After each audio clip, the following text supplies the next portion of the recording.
शांति। आज 21 सितंबर 2024 के बाबा के अनमोल मधुर महावाक्य सुनेंगे।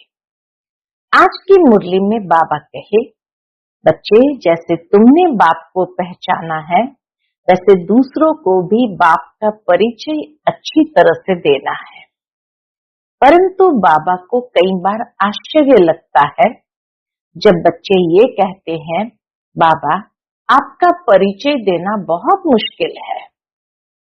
बाबा कहे, जैसे तुमने जाना है पहचाना है वैसे ही सबको सुनाओ कि बाप कौन है, कैसे आते हैं, किसके तन में आते हैं और कैसे आकर ज्ञान सुनाकर सबकी सद्गति करते हैं। बाबा कहे, बाबा का परिचय देना बहुत आसान है। थोड़ा सा प्रयत्न करेंगे तो अवश्य बाप का परिचय सबको दे सकेंगे। दूसरी बात बाबा ने कहा, तुमने अपने को भी जाना है कि आत्मा क्या है। आत्मा कभी हद में नहीं है, लेकिन बाबा कहे हद से पार बेहद में जाना है। तो सुनते हैं आज के बाबा के अनमोल मधुर महावाक्य। ओम शांति। मीठे बच्चे, बाप कल्प कल्प आकर तुम बच्चों को अपना परिचय देते हैं। तुम्हें भी सबको बाप का यथार्थ परिचय देना है। आज की मुरली से प्रश्न है, बच्चों के किस प्रश्न को सुनकर बाप भी वंडर खाते हैं। उत्तर है, बच्चे कहते हैं, बाबा आपका परिचय देना बहुत मुश्किल है, हम आपका परिचय कैसे दें। ये प्रश्न सुनकर बाप को भी वंडर लगता है। जब तुम्हें बाप ने अपना परिचय दिया है तो तुम भी दूसरों को दे सकते हो। इसमें मुश्किलात की बात ही नहीं, यह तो बहुत सहज है। हम सब आत्माएं निराकार है तो जरूर उनका बाप भी निराकार होगा। ओम शांति। मीठे मीठे रूहानी बच्चे समझते हैं बेहद के बाप पास बैठे हैं। यह भी जानते हैं बेहद का बाप इस रथ पर ही आते हैं। जब बाप दादा कहते हैं, यह तो जानते हैं कि शिव बाबा है और वह इस रथ पर बैठा है, अपना परिचय दे रहा है। बच्चे जानते हैं वह बाबा है। बाबा मत देते हैं, क्या मत देते हैं कि रूहानी बाप को याद करो तो पाप भस्म हो जाए, जिसको योग अग्नि कहते हैं। बाप की याद को ही योग अग्नि कहते हैं। अभी तुम बाप को तो पहचानते हो, तो ऐसे कभी थोड़ी कहेंगे कि बाप का परिचय दूसरों को कैसे दूं। तुमको भी बेहद के बाप का परिचय है तो जरूर दे भी सकते हैं। परिचय कैसे दे, यह तो प्रश्न ही नहीं उठ सकता है। जैसे तुमने बाप को जाना है वैसे तुम कह सकते हो कि हम आत्माओं का बाप तो एक ही है। इसमें मूंझने की दरकार ही नहीं रहती। कोई कहते हैं, बाबा आपका परिचय देना बड़ा मुश्किल होता है। अरे बाप का परिचय देना, इसमें तो मुश्किलात की कोई बात ही नहीं है। जानवर भी इशारे से समझ जाते हैं, मैं फलाने का बच्चा हूँ। तुम भी जानते हो कि हम आत्माओं का वह बाप है। हम आत्मा अभी इस शरीर में प्रवेश है। जैसे बाबा ने समझाया है कि आत्मा अकाल मूरत है। आत्मा को पहचानते हैं कि आत्मा अकाल मूरत है, ऐसे नहीं उसका कोई रूप नहीं है। बच्चों ने पहचाना है, बिल्कुल सिंपल बात है। आत्माओं का एक ही निराकार बाप है। हम सब आत्माएं भाई भाई है, बाप की संतान है। बाप से हमको वर्षा मिलता है। यह भी जानते हैं ऐसा कोई बच्चा इस दुनिया में नहीं होगा जो बाप को और उनकी रचना को न जानता हो। बाप के पास क्या प्रॉपर्टी है सब जानते हैं। दुनिया में भी कोई बच्चा अपने बाप को जानता है, उसकी रचना को जानता है, उसके पास क्या प्रॉपर्टी है वो सब कुछ जानता है। यह है ही आत्माओं और परमात्मा का मेला। यह कल्याणकारी मेला है। बाप है ही कल्याणकारी, बहुत कल्याण करते हैं। बाप को पहचानने से समझते हो बेहद के बाप से हमको बेहद का वर्षा मिलता है। वो जो सन्यासी गुरु होते हैं उनके शिष्य को गुरु के वर्षे का मालूम नहीं रहता है। खाली शिष्य को गुरु के वर्षे का मालूम नहीं रहता है। गुरु के पास क्या मिल्कियत है ये कोई शिष्य मुश्किल जानते होंगे। तुम्हारी बुद्धि में तो है वह शिव बाबा है, मिल्कियत भी बाबा के पास होती है। बच्चे जानते हैं बेहद के बाप के पास मिल्कियत है। विश्व की बादशाही स्वर्ग, यह बातें सिवाय तुम बच्चों के और कोई की बुद्धि में नहीं है। लौकिक बाप के पास क्या मिल्कियत है उनके बच्चे ही जानते हैं। अभी तुम कहेंगे हम जीते जी पारलौकिक बाप के बने हैं, उनसे क्या मिलता है वह भी जानते हैं। हम पहले शूद्र कुल में थे, अभी ब्राह्मण कुल में आ गए हैं। ये नॉलेज है कि बाबा इस ब्रह्मा तन में आते हैं। इनको प्रजापिता ब्रह्मा कहा जाता है। वह यानी शिव बाबा तो है सब आत्माओं का फादर। इनको ग्रेट ग्रेट ग्रैंडफादर कहते हैं। बाबा कहे इनको यानी प्रजापिता ब्रह्मा को ग्रेट ग्रेट ग्रैंडफादर कहते हैं। अब हम इनके बच्चे बने हैं। शिव बाबा के लिए तो कहते हैं वह हाजरा हजूर है, जानी जाननहार है। यह भी अब तुम समझते हो वह कैसे रचना के आदि मध्य अंत की नॉलेज देते हैं। वह सब आत्माओं का बाप है। इनको नाम रूप से न्यारा कहना तो झूठ है। उनका नाम रूप भी याद है, रात्रि भी मनाते हैं। जयंती तो मनुष्य की होती है, शिव बाबा की रात्रि कहेंगे। बच्चे समझते हैं रात्रि किसको कहा जाता है। रात में घोर अंधियारा हो जाता है, अज्ञान अंधियारा है ना। ज्ञान सूर्य प्रगटा, अज्ञान अंधेर विनाश। अभी भी गाते हैं परंतु अर्थ कुछ नहीं समझते। सूर्य कौन है, कब प्रगटा, कुछ नहीं समझते।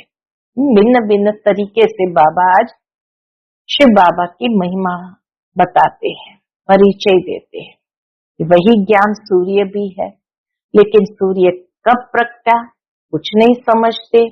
बाप समझाते हैं ज्ञान सूर्य को ज्ञान सागर भी कहा जाता है। बेहद का बाप ज्ञान का सागर है। सन्यासी गुरु गोसाई आदि अपने को शास्त्रों की अथॉरिटी समझते हैं। वह सब है भक्ति। बहुत वेद शास्त्र पढ़कर विद्वान होते हैं तो बाप रूहानी बच्चों को बैठ समझाते हैं। इनको कहा जाता है आत्मा और परमात्मा का मेला। तुम समझते हो बाप इस रथ में आए हुए हैं, इस मिलन को ही मेला कहते हैं। जब हम घर जाते हैं तो वह भी मेला है। यहाँ बाप खुद बैठ पढ़ाते हैं। वह फादर भी है, टीचर भी है। यह एक ही पॉइंट अच्छी रीति धारण करो, भूलो मत। बाबा कहे ये एक ही पॉइंट अच्छी रीति धारण करो, भूलो मत। अब बाप तो है निराकार, उनको अपना शरीर नहीं है तो जरूर लेना पड़े। तो खुद कहते हैं मैं प्रकृति का आधार लेता हूं, नहीं तो बोलूं कैसे? शरीर बिगर तो बोलना होता नहीं। तो बाप इस तन में आते हैं, इनका नाम रखा है ब्रह्मा। हम भी शूद्र से ब्राह्मण बने तो नाम बदलना ही चाहिए। नाम तो तुम्हारे रखे थे, वतन से बाबा ने नाम भेजे थे, सभी के नाम रखे थे, परंतु उनमें से भी अभी देखो कहीं है ही नहीं। इसलिए ब्राह्मणों की माला नहीं होती, भक्त माला और रुद्र माला गाई हुई है। ब्राह्मणों की माला नहीं होती। विष्णु की माला तो चली आई है। सूक्ष्म वतन में विष्णु को 4 भुजा वाला दिखाया है, 2 भुजा लक्ष्मी की, 2 भुजा नारायण की। बाप समझाते हैं मैं धोबी हूँ। बाबा कहे मैं धोबी हूँ, मैं योग बल से तुम आत्माओं को शुद्ध बनाता हूँ, फिर भी तुम विकार में जाकर अपना श्रृंगार ही गंवा देते हो। बाप आते हैं सबको शुद्ध बनाने, आत्माओं को आकर सिखलाते हैं, तो सिखलाने वाला जरूर यहाँ चाहिए ना। पुकारते भी है आकर पावन बनाओ। कपड़ा भी मैला होता है तो उनको धोकर शुद्ध बनाया जाता है। तुम भी पुकारते हो हे पतित पावन बाबा, आकर पावन बनाओ। आत्मा पावन बने तो शरीर भी पावन मिले। तो पहली पहली मूल बात होती है कौन सी? बाप का परिचय देना। बाप का परिचय कैसे दे, ये तो प्रश्न ही नहीं पूछ सकते। तुमको भी बाप ने परिचय दिया है, तब तो तुम आए हो ना। बाप पास आते हो। बाप कहाँ है? इस रथ में। यह है अकाल तख्त। तुम आत्मा भी अकाल मूरत हो। यह सब तुम्हारे तख्त है। भ्रुकुटी का अकाल तख्त ही आत्मा का तख्त है, जिस पर तुम आत्माएं विराजमान हो। वह है अकाल तख्त। जड़ हो गया ना।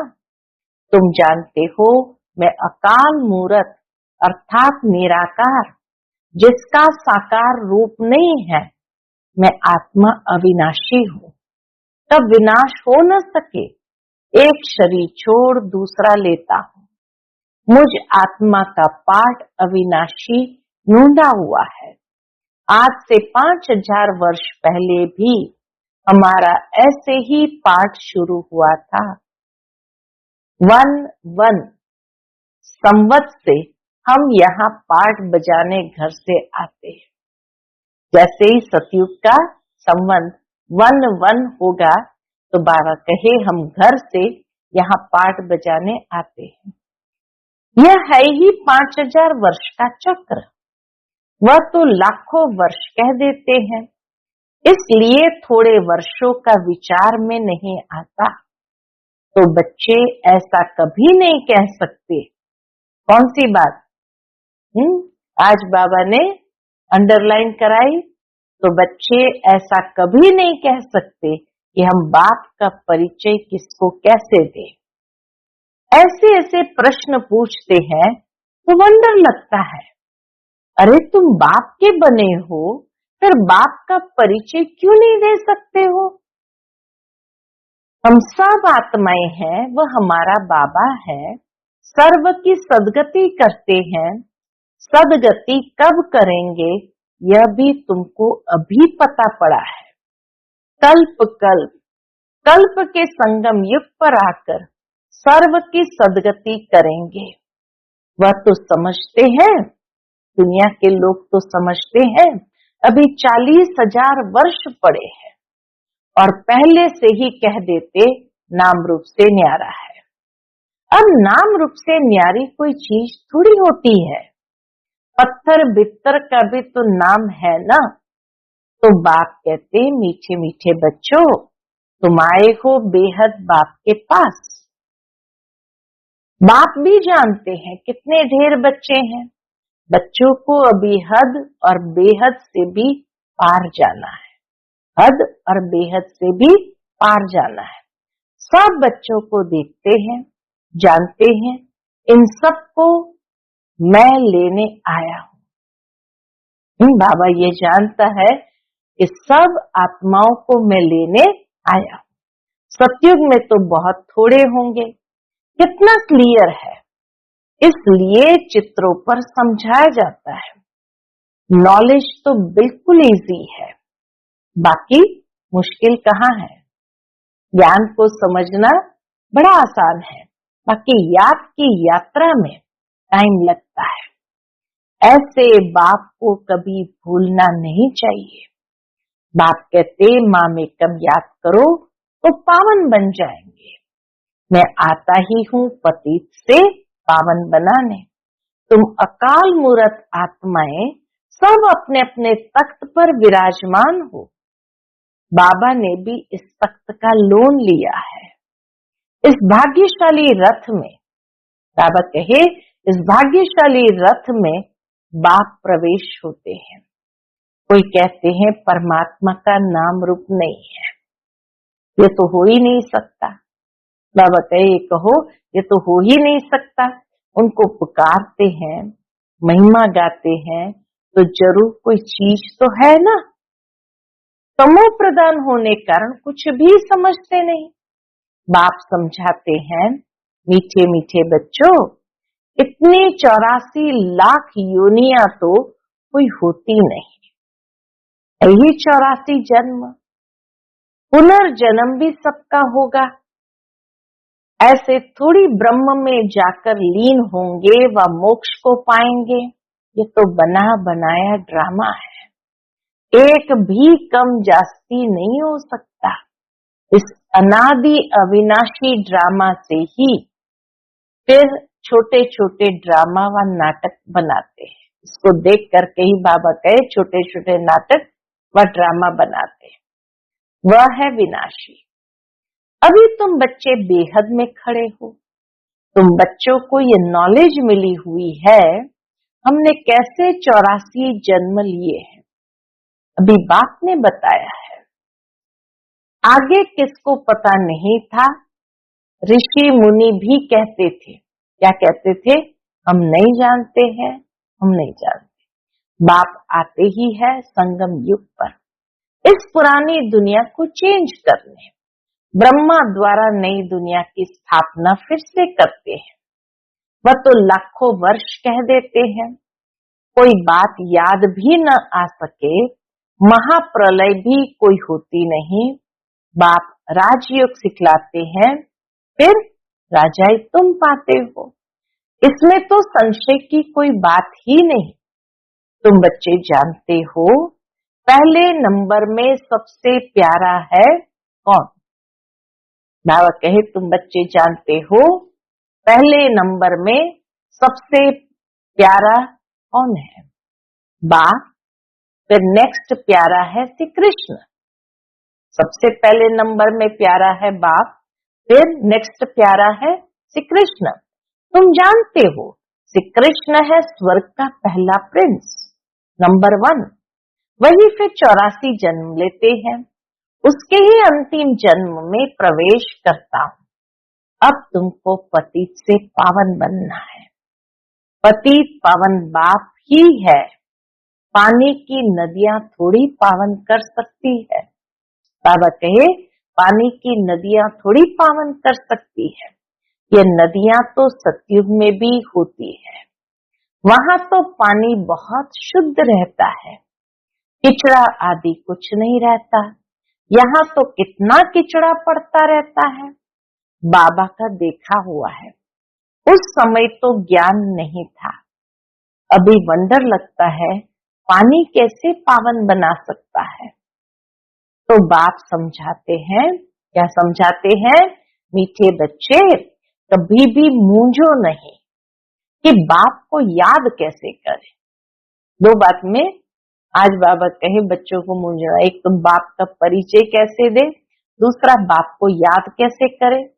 अरे तुम बाप को याद नहीं कर सकते हो, वह है कुख की संतान, तुम हो एडॉप्टेड बच्चे।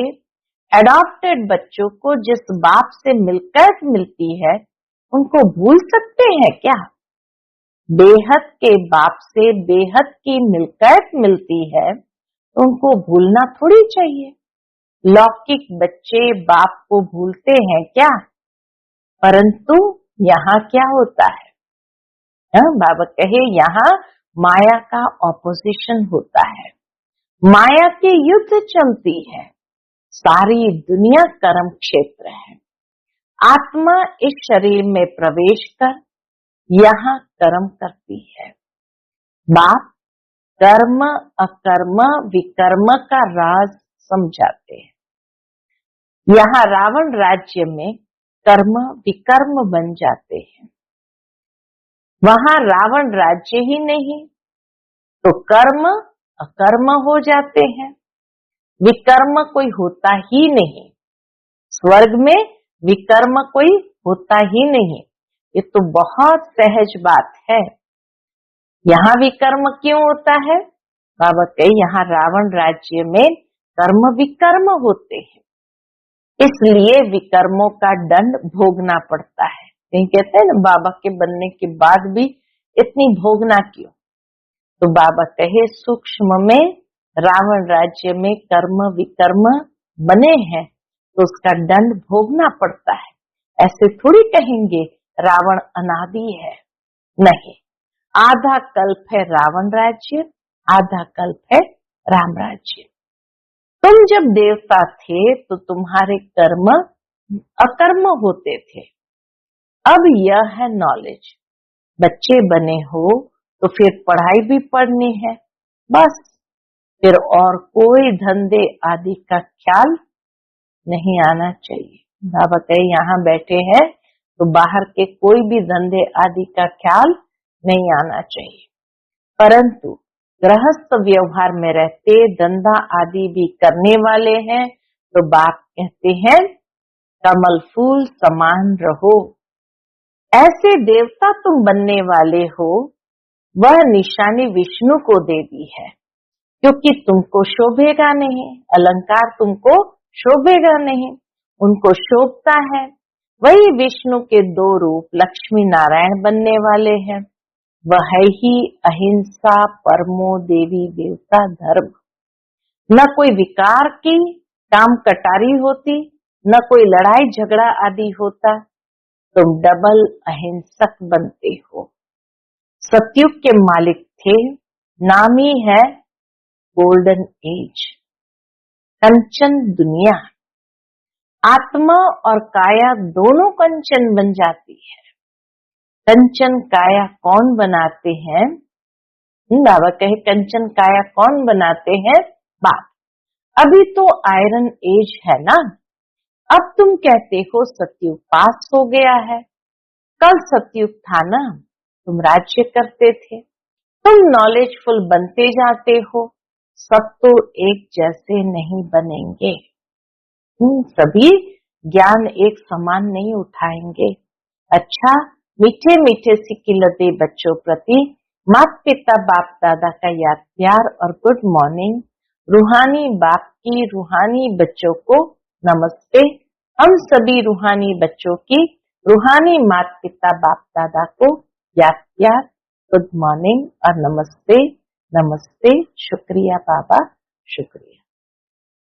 आज की मुरली से धारणा के लिए मुख्य सार है, पहली पॉइंट, मैं आत्मा अकाल तख्त नशीन हूँ। इस स्मृति में रहना है, हद और बेहद से पार जाना है, इसलिए हदों में बुद्धि नहीं फंसानी है। दूसरी पॉइंट, बेहद बाप से बेहद मिल्कियत मिलती है, इस नशे में रहना है। कर्म अकर्म विकर्म की गति को जान, विकर्मों से बचना है। कर्म अकर्म विकर्मों की गति को जान, विकर्मों से बचना है। पढ़ाई के समय धंधे आदि से बुद्धि निकाल देनी है, जब पढ़ाई करने बैठे हो तो बाबा कहे धंधा धोरी याद नहीं आना चाहिए। आज का बाप दादा का मधुर वरदान हम बच्चों के प्रति है, श्रीमत की लगाम को टाइट कर मन को वश करने वाले बालक सो मालिक भव। श्रीमत की लगाम को टाइट कर मन को वश करने वाले बालक सो मालिक भव। दुनिया वाले कहते हैं मन घोड़ा है जो बहुत तेज भागता है, लेकिन आपका मन इधर उधर भाग नहीं सकता। क्यों? क्योंकि श्रीमत का लगाम मजबूत है। जब मन बुद्धि साइड सीन को देखने में लग जाती है तो लगाम ढीला होने से क्या होगा? लगाम ढीला होने से मन चंचल होता है। इसलिए जब भी कोई बात हो, मन चंचल हो, तो श्रीमत का लगाम टाइट करो तो मंजिल पर पहुंच जाएंगे। बालक सो मालिक हूं, इस स्मृति से अधिकारी बन मन को अपने वश में रखो। बाबा कहे बालक सो मालिक हूं, इस स्मृति से अधिकारी बन मन को अपने वश में रखो। आज का स्लोगन है, सदा निश्चय हो कि जो हो रहा है वो भी अच्छा और जो होने वाला है वो और भी अच्छा, तो अचल अडोल रहेंगे, अचल अडोल रहेंगे। अच्छा, ओम शांति।